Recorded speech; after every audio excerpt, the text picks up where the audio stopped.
En la anterior entrevista describiste el origen sectario y mafioso del neoliberalismo. Sin embargo, lo estamos sufriendo y soportando.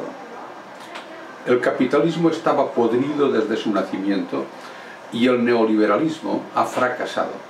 Pero la élite está dispuesta a sacrificar a toda la humanidad para salvar sus intereses de clase. Mientras Grecia se ahoga y el sur de Europa se desangra, sometidos a condiciones inhumanas impuestas por una patética Unión Europea en nombre del mercado, sinónimo de élite, los ricos países del norte rechazan las soluciones que podrían sacarles del atolladero y les desprecian afirmando que no tienen por qué pagar los errores de otros. Alguien deberá recordarles a las élites anglosajonas que el éxito del fascismo en España fue debido a la ayuda militar alemana y que las dictaduras en el sur de Europa y en todo el Mediterráneo fueron alentadas y protegidas por el ejército norteamericano, mientras los demás países se desentendían persiguiendo intereses inconfesables. No hay duda de que la crisis europea la han provocado las élites anglosajonas. Solo hay que ver la sed de sangre ajena que adorna cada adhesión en el seno de la Unión Europea, sin ningún principio ético, sino solo con la ambición de los países más fuertes para esquilmar a los más débiles. Y les atracan sin ninguna originalidad, acudiendo a la vulgaridad de siempre. Entregar cantidades escandalosas de dinero virtual a los países pobres para que paguen intereses eternamente. Crearles una euforia de nuevos ricos a través del crédito fácil para que consuman productos de los países ricos. Hipotecarles durante generaciones para someterles definitivamente como países dependientes. Y culparles de todo ello por ser pobres, y árabes y latinos. La Unión Europea tiene un gran parecido a los estercoleros. Probablemente han olvidado que la cultura vino de Egipto, Grecia y Roma, y que fueron puercos como Locke, Calvino, Lutero, Adam Smith, Keynes y Friedman, todos ellos anglosajones, quienes la pudrieron. Las crisis del capitalismo y sus catastróficas consecuencias no son el resultado de una u otra corriente liberal, sino su propia razón de ser. Tal vez, algún día, esas gentes del norte entiendan que la guerra por la diferencia no puede ser un modelo de nada y descubran el poder de la semejanza para proporcionar bienestar a la humanidad. Permíteme retroceder unos años. Dijiste que los anglosajones lideraron una falsa época dorada después de la Segunda Guerra Mundial. ¿Cómo vivió España durante los años 50 y 60? España era un cero a la izquierda en el concierto internacional y fue tratada como las demás naciones subdesarrolladas. Con el beneplácito de la élite castellana se convirtió en un patio trasero anglosajón repleto de bases norteamericanas a cambio de seguir reprimiendo a la población y robarla. Las élites económicas y episcopales practicaban el nacionalcatolicismo fascista bajo la atenta mirada y la protección anglosajona.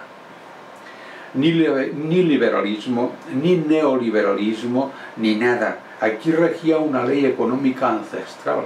Explotar y robar a la población sin ningún control a través del miedo a los calabozos policiales, a la tortura, el asesinato o a morirse de hambre. Aquí no hizo falta implantar una dictadura porque ya la había. No hizo falta corromper a la élite política y económica porque sus niveles de corrupción eran insuperables. No hizo falta organizar nada para ordeñar al país porque era, desde hacía siglos, una batidora en donde además de las ubres metían toda la vaca, incluidos los cuernos, el rabo y las pezuñas. ¿Para qué, se preguntó la élite anglosajona, implantar el neoliberalismo en España? ¿Cómo iban a aniquilar los sindicatos si no existían o eran verticales? ¿Cómo iban a liquidar al estado del bienestar si no se conocía? cómo iban a privatizar las empresas públicas y estaban en manos de la élite. ¿Y qué podía hacer Bothila desde el Vaticano? Si en España los obispos ya eran todos ultraconservadores, formaban parte del nacionalcatolicismo estatal, manchados de sangre desde los zapatos hasta los alzacuellos, y España era la sede del Opus Dei. Sin embargo, es innegable que España experimentó un cierto desarrollo a partir de los años 60. Por supuesto, durante los años 50 y 60, las élites europeas participaron del robo masivo que los anglosajones practicaban a nivel mundial, produciendo un momentáneo bienestar en Europa que evitara la proliferación de las ideas socialistas. España se benefició de ello indirectamente a través del turismo y de la implantación de multinacionales en nuestro territorio. Los obreros cobraban un sueldo mensual, los profesionales sacaban el dinero de los obreros y empezó a disfrutarse un cierto bienestar falso porque las estructuras productivas seguían intactas. ¿Es por esto que las crisis son más dramáticas en España? Claro, exceptuando Cataluña, Euskadi, algo de Valencia y un poco de Galicia, en España no hay un tejido productivo que la sostenga. Así que cuando Europa deja de comprarnos sus productos fabricados aquí o cuando mengua el turismo, todo se viene abajo. Cuando a partir de los años 80 los anglosajones desregularon el préstamo y el ahorro, la élite española, sin ideas propias desde la época de los neandertales, imitó a los demás. Participó activamente de la burbuja.com y a continuación encajó hipotecas a todo bicho viviente.